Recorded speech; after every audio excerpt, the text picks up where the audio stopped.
My name is Hannah, and I'm 34 years old. For the past 5 years, I've been working at the National Archives and Records Administration. It's a job I've always enjoyed, surrounded by history and important documents. But lately, I've been feeling like something's missing in my life. I lost my parents when I was in my early 20s. It was a car accident, sudden and devastating. Since then, I've been on my own, throwing myself into my work and trying not to think about how lonely I felt. But as I approached my mid-30s, I couldn't ignore it anymore. I wanted a family of my own. "Hannah, you coming to the break room? We're having cake for Jim's birthday," my colleague, Lisa, called out. As I followed Lisa to the break room, I couldn't help but notice how she kept glancing at her phone, probably texting her husband. I felt a pang of envy. The break room was crowded with my coworkers, all chatting and laughing. Jim, a balding man in his 50s, was cutting the cake. "Here you go, Hannah," he said, handing me a slice. "You know, my nephew's about your age. Single too. Maybe I should introduce you too?" I forced a smile. "Thanks, Jim, but I'm okay." This wasn't the first time a coworker had tried to set me up. I'd been on a few dates with guys from work, but they all seemed, well, not what I was looking for. Too focused on their careers or too immature. I wanted someone stable, someone who understood the value of family. Later that day, as I was organizing some files, my supervisor, Mr. Johnson, approached my desk. "Hannah, I've got a new case for you. A farmer from upstate is looking for information on a neighboring plot. Says it's abandoned and he wants to buy it. Think you can handle it?" I nodded. "Of course, Mr. Johnson. I'll get right on it." "Good. He'll be coming in tomorrow morning. His name's Daniel Miller." As Mr. Johnson walked away, I couldn't help but feel a little excited. A farmer. That was different from our usual clients. I wondered what he'd be like. The next morning, I arrived at work earlier than usual. I'd spent extra time on my appearance, though I tried to convince myself it was just another day. As I settled at my desk, my colleague Lisa gave me a knowing look. "Someone's looking nice today," she teased. "Hot date?" I rolled my eyes. "No, just meeting a new client. A farmer looking for property records." Just then, Mr. Johnson appeared with a man I assumed must be Daniel Miller.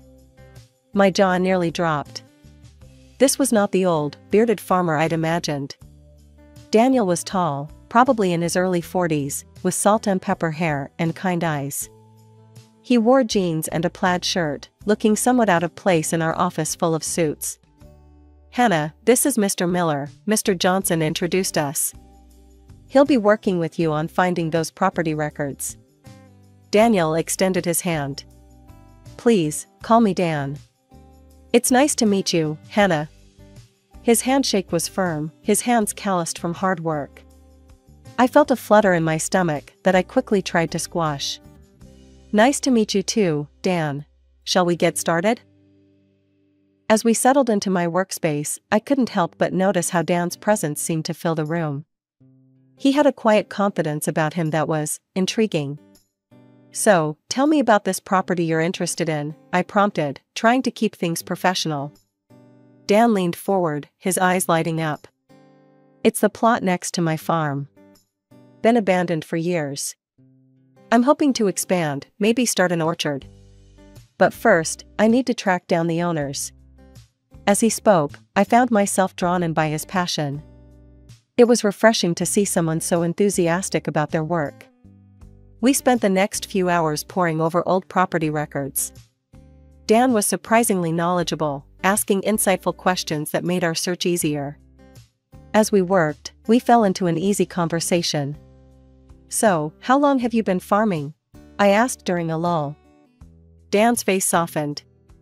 "Born and raised on a farm. Took over from my dad about 15 years ago. It's not always easy, but I love it." There was something in his tone that made me curious. "Sounds like there's a story there." He hesitated for a moment. "Well, it's just me and my boys now. My wife, she passed away a few years back. My heart clenched. I'm so sorry, Dan. That must be hard. He nodded, a sad smile on his face. It is. But my boys, they keep me going. They're 7 and 5 now. Great kids. I felt a wave of sympathy wash over me. I lost my parents years ago. I know it's not the same, but I understand loss. The rest of the day flew by. We made good progress on the property search, but it was clear we'd need more time. As Dan was leaving, he hesitated. Listen, Hannah.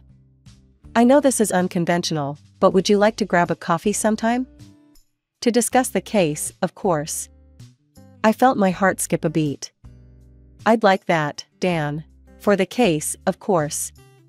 Over the next few weeks, Dan and I met regularly, ostensibly to work on his property case. But our conversations often strayed beyond land records and legal documents. I found myself opening up to him in a way I hadn't with anyone in years. One day, as we were wrapping up our work, Dan hesitated. Hannah, I hope I'm not overstepping, but would you like to come out to the farm this weekend? Meet the boys? We're having a little barbecue, nothing fancy. My heart raced. This felt like a big step. I'd love to, Dan. Are you sure the boys would be okay with it? He smiled, his eyes crinkling at the corners. They've been asking to meet you. I may have mentioned you once or twice.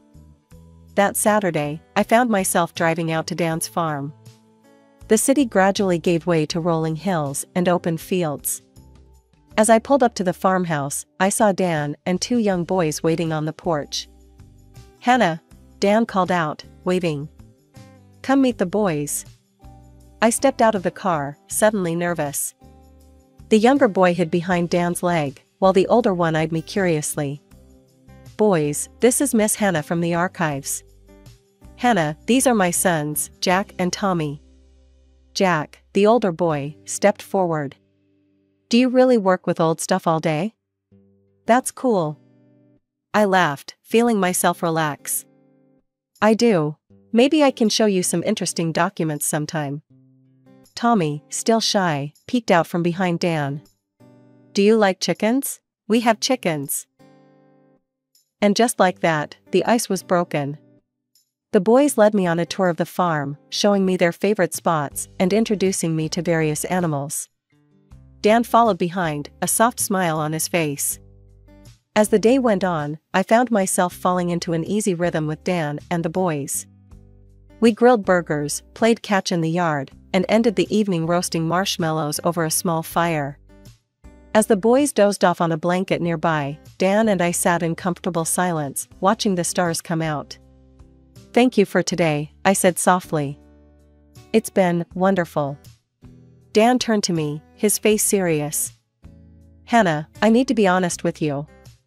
I like you. A lot. And I think you might feel the same. But I need you to understand, the boys and we're a package deal. It's not always easy, being a single dad and a farmer.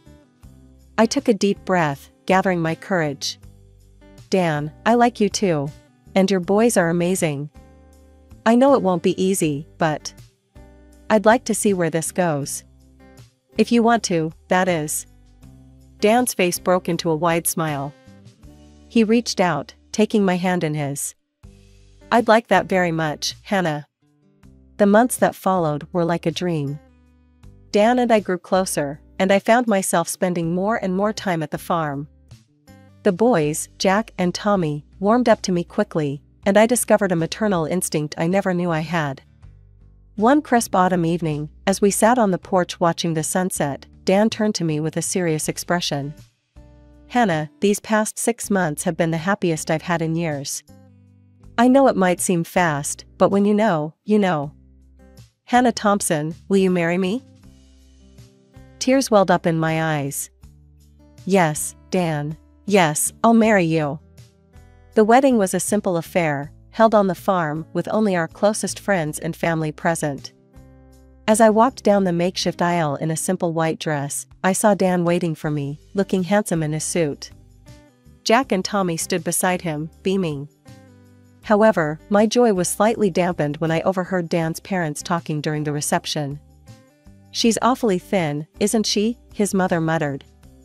"Not sure she's cut out for farm life." "Give her time, Martha," his father replied. "She'll toughen up or she'll break." I tried to shake off their words, focusing instead on the happiness of the day.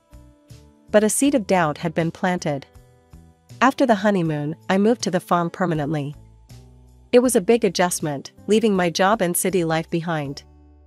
Dan suggested I quit working to focus on the house and children, and I agreed, eager to embrace my new role as wife and stepmother. At first, everything seemed perfect. I threw myself into farm life, learning to cook hearty meals, tend to the vegetable garden, and even help with some of the lighter farm work. The boys seemed to thrive under my care, and I loved reading to them at night and helping with their homework. But as weeks turned into months, I began to feel the strain.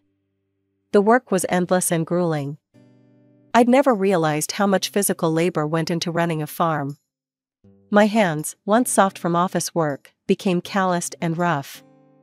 Dan's parents, who lived nearby, were frequent visitors. His mother, Martha, took every opportunity to criticize my efforts. "You call this a proper farm breakfast?" She'd scoff at my attempts at cooking. "In my day, we'd have had 3 different kinds of meat on the table by now." I tried to brush off her comments, but they stung. Dan, busy with the farm work, seemed oblivious to my struggles. One particularly difficult day, as I was struggling to wrangle a stubborn cow into the barn, Dan called out from the tractor. "Come on, Hannah, put your back into it. Food doesn't just appear on the table, you know." I bit back a retort, feeling a mix of frustration and hurt. This wasn't the life I had imagined when I said "I do." That night, as I looked at myself in the mirror, I barely recognized the woman staring back at me. I'd lost weight, my hair was a mess, and there were dark circles under my eyes. The manicured nails and styled hair of my city life seemed like a distant memory. As the months wore on, the demands of farm life began to take their toll. I was up before dawn each day, preparing breakfast for Dan and the boys, packing lunches, and then diving into a never-ending list of chores. Feeding animals, cleaning coops and stalls, helping with the crops, it was relentless. One particularly grueling day, I woke up feeling awful. My head was pounding, and I could feel a fever coming on. But as I lay in bed, contemplating calling in sick, to whom, I wasn't sure, I heard a sharp knock at the bedroom door. "Hannah, are you planning to sleep all day?" It was Martha, my mother-in-law. I groaned, forcing myself to sit up. "I'm not feeling well, Martha. I think I might have a fever." She burst into the room, her face a mask of disapproval. "Nonsense. In this family, only death is an excuse not to work. Now get up and make me some breakfast. Then there's work to be done in the yard." Stunned and feeling too weak to argue, I dragged myself out of bed. As I mechanically prepared Martha's breakfast, I could feel my body protesting every movement. "Here you go," I said, placing a plate of eggs and bacon in front of her. She took one bite and grimaced. "Overcooked. But it'll have to do. Now get out there and earn your keep." I stumbled out into the yard, my vision blurry and my body aching.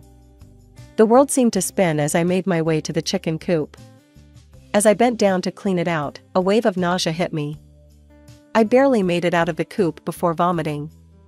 Wiping my mouth, I looked up to see Dan watching me from the tractor. "You okay?" he called out. I shook my head weakly. "I think I'm sick, Dan. I need to lie down." He frowned. "We can't afford for you to be sick right now, Hannah. The work needs to get done. Just push through it." Tears stung my eyes as I watched him turn back to his work. I felt so alone, so unsupported. This wasn't the man I'd fallen in love with.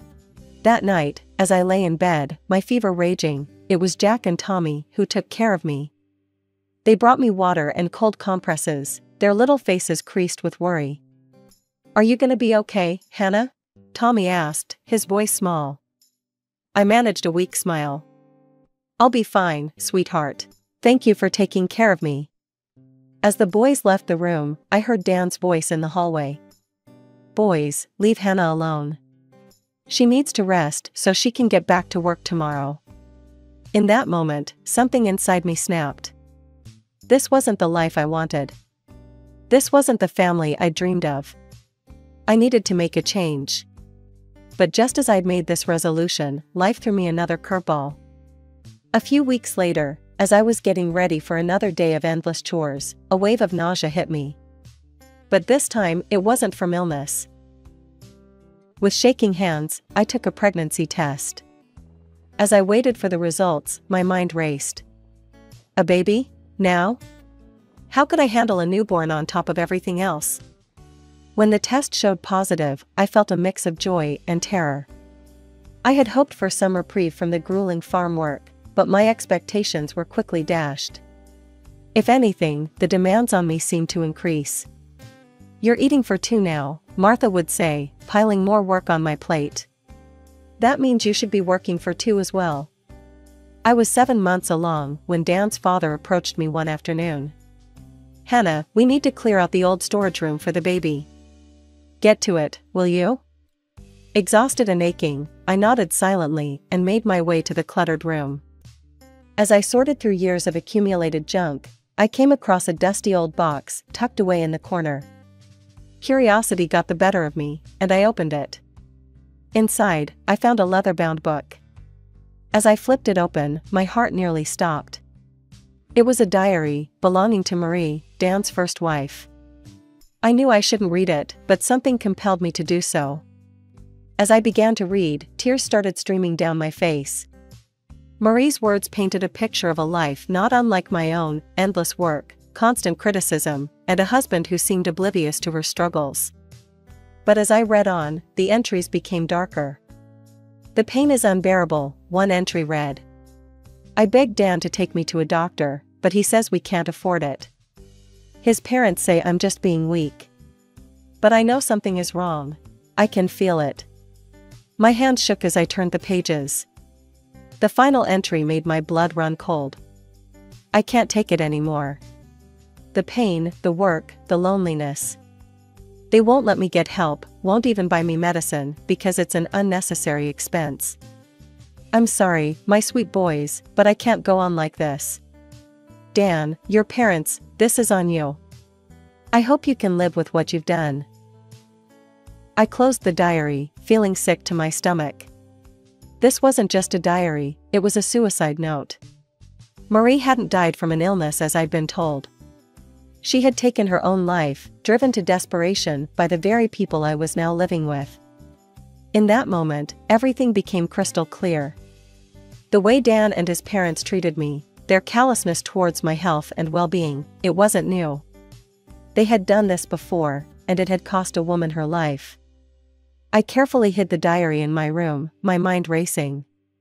I couldn't let history repeat itself. I couldn't become another Marie. 2 months had passed since I gave birth to my daughter, Emily. The joy of motherhood was overshadowed by the relentless demands of farm life. Night and day blurred together as I struggled to care for a newborn while still tending to Jack and Tommy, cooking meals, cleaning the house, and managing the endless chores that came with the animals.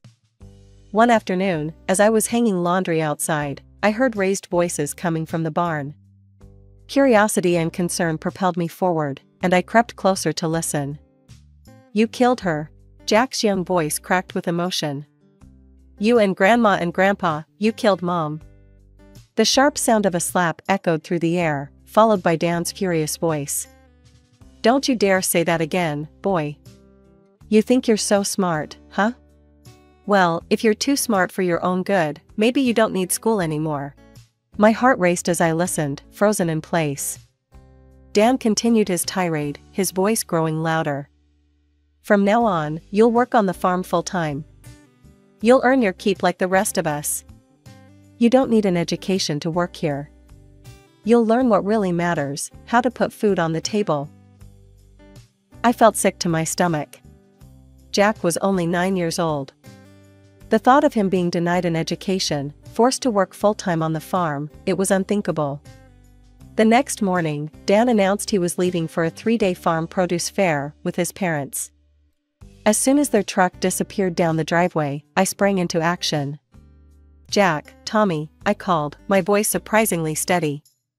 "Pack a bag with your favorite things. We're going on a trip." As the boys scrambled to pack, I gathered Emily's essentials and a few of our belongings. I retrieved Marie's diary from its hiding place and tucked it safely into my bag. Within an hour, we were in my old car, driving away from the farm. The boys were quiet, sensing the gravity of the situation. Emily slept peacefully in her car seat, oblivious to the turmoil around her. Using my meager savings, I rented a small apartment in the city. It was cramped and nothing like the farmhouse, but it was ours, and it was safe. The next day, I reached out to my old contacts at the archive. They were surprised to hear from me, but eager to help. With their assistance, I managed to track down information about Marie's parents. My hand shook as I dialed the number. A warm, elderly voice answered. "Hello? Mrs. Johnson? This is Hannah. I was married to your son-in-law, Dan." There was a pause, then a sharp intake of breath. "Is everything all right? We've been trying to get in touch with the boys for years. Dan cut us off after we lost her. Please, can we see them?" It turned out the Johnsons lived in a neighboring town. They invited us to visit, eager to reunite with their grandchildren and meet Emily. The moment we arrived at the Johnsons' house, I felt a wave of warmth and acceptance wash over us. Marie's parents, Ellen and Robert, greeted us with open arms and tear-filled eyes. "Oh, look at you all," Ellen exclaimed, hugging Jack and Tommy tightly. "You've grown so much." Robert gently took Emily from my arms, cradling her with the practiced ease of a grandfather. "And this little one, she's beautiful, Hannah." Once we were settled inside, I knew it was time. With shaking hands, I pulled Marie's diary from my bag. "There's something you need to see," I said softly, holding out the diary to Ellen. As they read, their expressions changed from curiosity to horror to grief. Tears streamed down Ellen's face, while Robert's jaw clenched in anger. "We knew something was wrong," Ellen whispered. "But we never imagined, oh, Marie." Just then, my phone rang. It was Dan. I steeled myself and answered. "Where the hell are you?" he growled. "Get back home now, or I'm calling the police." I felt a surge of courage. "No, Dan. I'm not coming back. In fact, I'll be the one contacting the police. Don't call me again." I hung up, my heart racing. Over the next few days, with the Johnsons' support, I set our plan in motion. I contacted Child Protective Services,